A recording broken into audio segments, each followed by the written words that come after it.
Duel au Texas et Mon Colt fait la loi sont les premiers westerns d'Ennio Morricone. Tous deux datent de 1963. Au début, il utilisait des pseudonymes. Personne ne savait qu'il faisait de la musique de western. Dan Savio était le nom d'une amie de ma femme. J'ai pris ce nom. Cet anonymat lui a permis de cacher à Petrassi, entre autres, qu'il faisait ce genre de musique.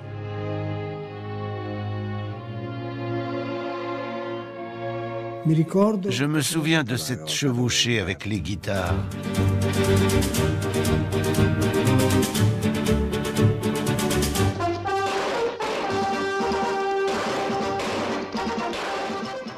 Sergio Leone m'a contacté.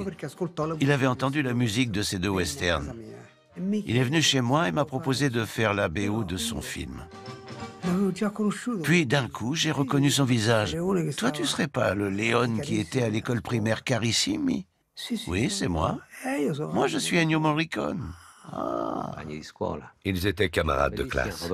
Il y a une belle photo avec des écoliers en tablier et on reconnaît Sergio Leone et Ennio Morricone, deux ex-camarades qui se retrouvent pour travailler ensemble et deviennent inséparables. Il m'a emmené le jour même voir un film japonais. Il m'a expliqué que pour une poignée de dollars, devait un peu ressembler à ça. 2 ans plus tôt, Ennio avait écrit l'arrangement d'un disque de musique de western pour un chanteur américain. Fammi sentire qualche cosa di tuo. E lui aveva un disco sopra una voce baritonale. And wherever your crops are, I'll lend you my hand. On n'avait jamais entendu ce genre d'arrangement dans un western. J'ai pris l'arrangement tel que je l'avais écrit. Il a inventé une nouvelle mélodie avec un sifflement.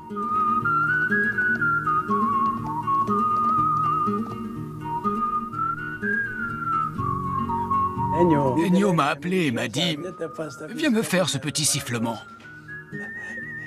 Après, j'ai dit « Tu parles d'un petit sifflement ».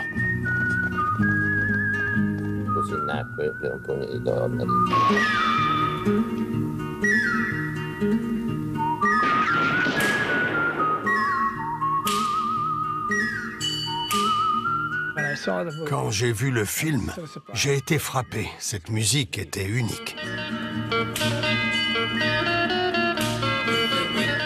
Ça a marqué un tournant. On ne s'attend pas vraiment à entendre ça dans un western. À ce moment-là, personne n'avait écrit de musique aussi lyrique pour un western. C'était la musique d'un compositeur qui sortait du lot. Des sons incroyables. C'était complètement nouveau.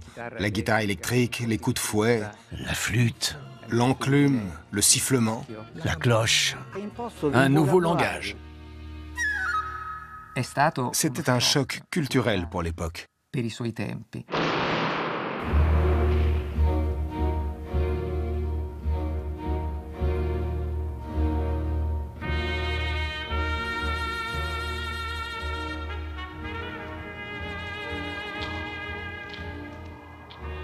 Quand Sergio m'a montré le film en montage pour le duel entre Volonte et Eastwood, il avait mis comme musique El Deguelio, le morceau de trompette du film Rio Bravo.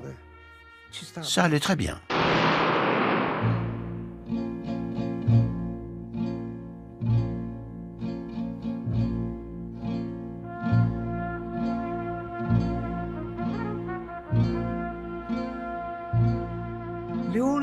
Leone m'a dit « On garde ce morceau ?» J'ai rétorqué « Sergio, c'est hors de question. Pour la scène principale, tu mets une musique préexistante et moi je fais quoi? Les ambiances ?»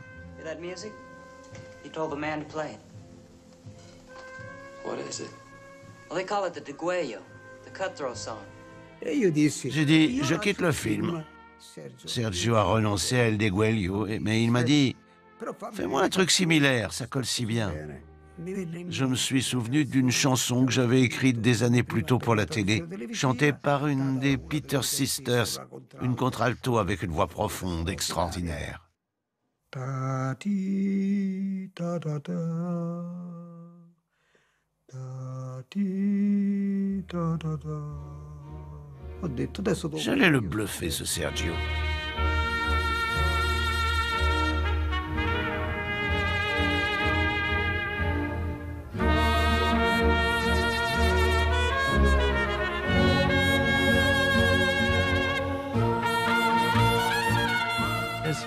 Cette musique m'a rendu émouvant, ce qui n'est pas évident.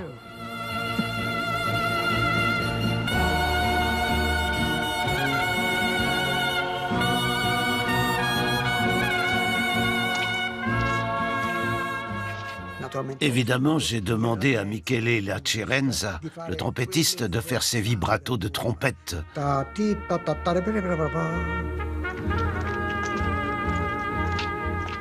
Façon El Deguello.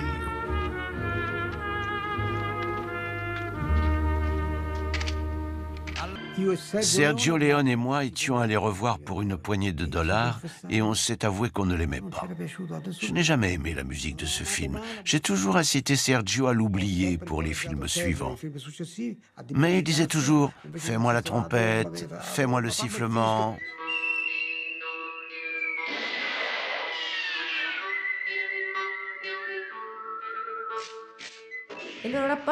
Ils avaient une relation amicale, faite de complicité et de discussions, parfois même violentes.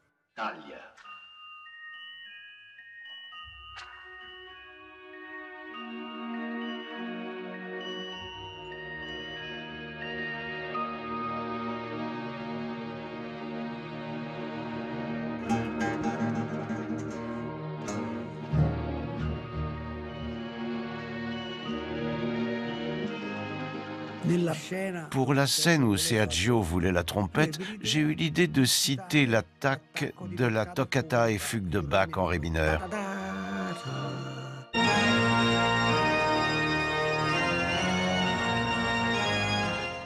Ces musiques de western qu'il considérait comme mineures ont en réalité une construction, une science, une architecture étudiée impressionnante.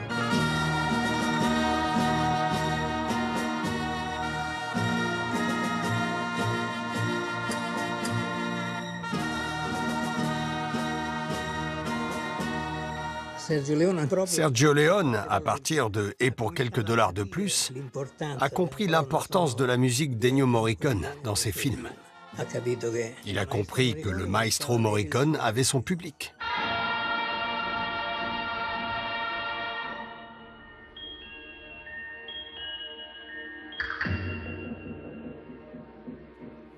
Longtemps après, j'ai revu Petrassi, qui m'a dit qu'il aimait beaucoup mes musiques de films. Il m'a cité un film auquel je ne m'attendais pas du tout. Et pour quelques dollars de plus. J'étais très surpris. Je pensais avoir écrit des musiques meilleures que celle-là. Il m'a dit « Mais je sais que tu peux mieux faire. Mais je sais que tu peux mieux faire. »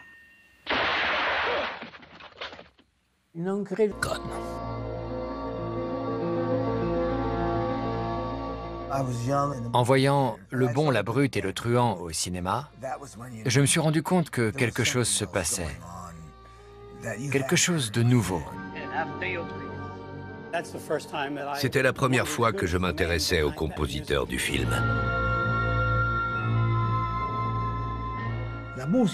Mes premières musiques pour Leone étaient en dessous de mes possibilités, parce que j'étais esclave des vices de Sergio.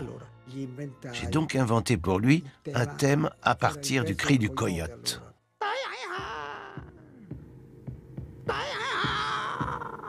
J'ai fait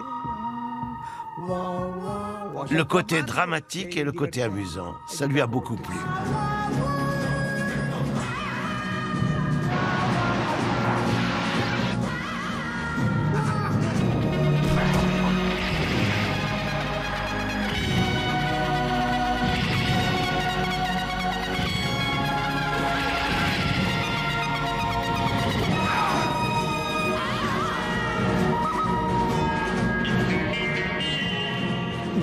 Cet homme utilise la guitare comme personne.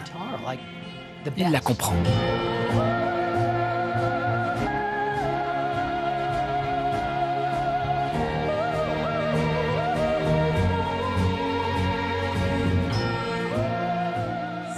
C'était la BO la plus innovante que j'ai jamais entendue.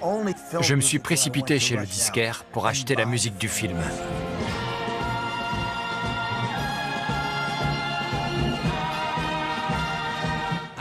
J'ai grandi en écoutant l'extase de l'or, la course dans le cimetière à la recherche d'Arch Stanton.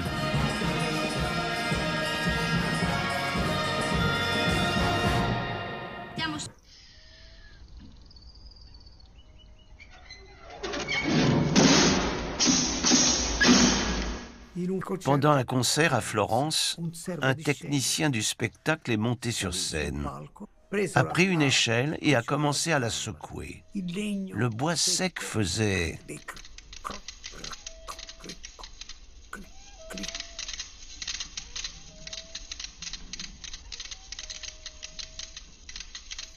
L'homme, au bout de 10 minutes, est redescendu et il est parti. Le concert était terminé. Je l'ai raconté à Sergio. Et Sergio a compris.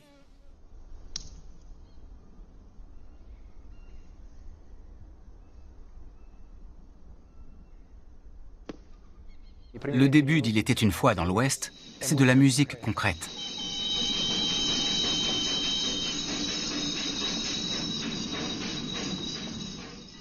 C'était le résultat de ce que j'avais raconté au sujet de l'échelle à Florence.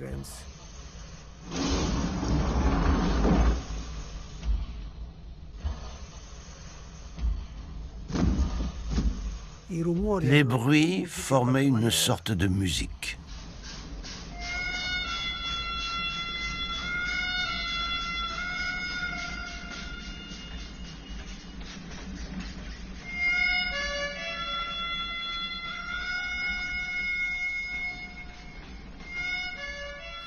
Le personnage joue davantage de l'harmonica qu'il ne parle. L'instrument est une voix. Que mon père ait confié ce personnage à Ennio était une marque de confiance absolue. Pas étonnant que mon père n'ait travaillé qu'avec lui.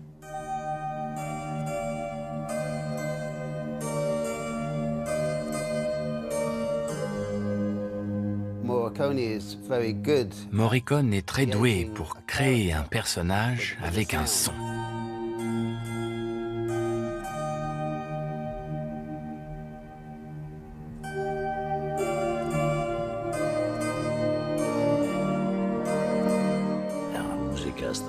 C'est une musique extrêmement séduisante. Une musique qui vous captive, qui vous enveloppe, qui vous reste dans la tête.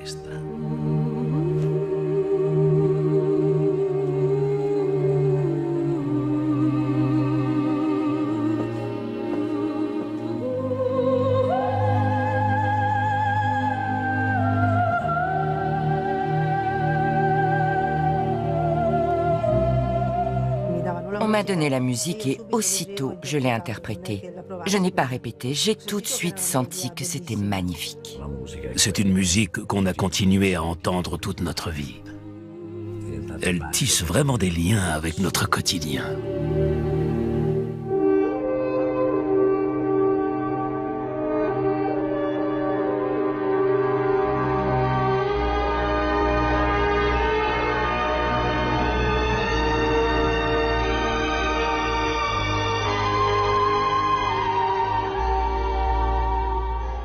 Les voix, les sons, les bruits, le ton, le timbre, les phrases courtes. Ennio utilise tous ces éléments dans sa musique. Les notes sont comme les matériaux de construction. Les briques sont les mêmes pour tous les bâtiments, mais chaque bâtiment est unique. Les briques avec lesquelles il bâtit ses cathédrales.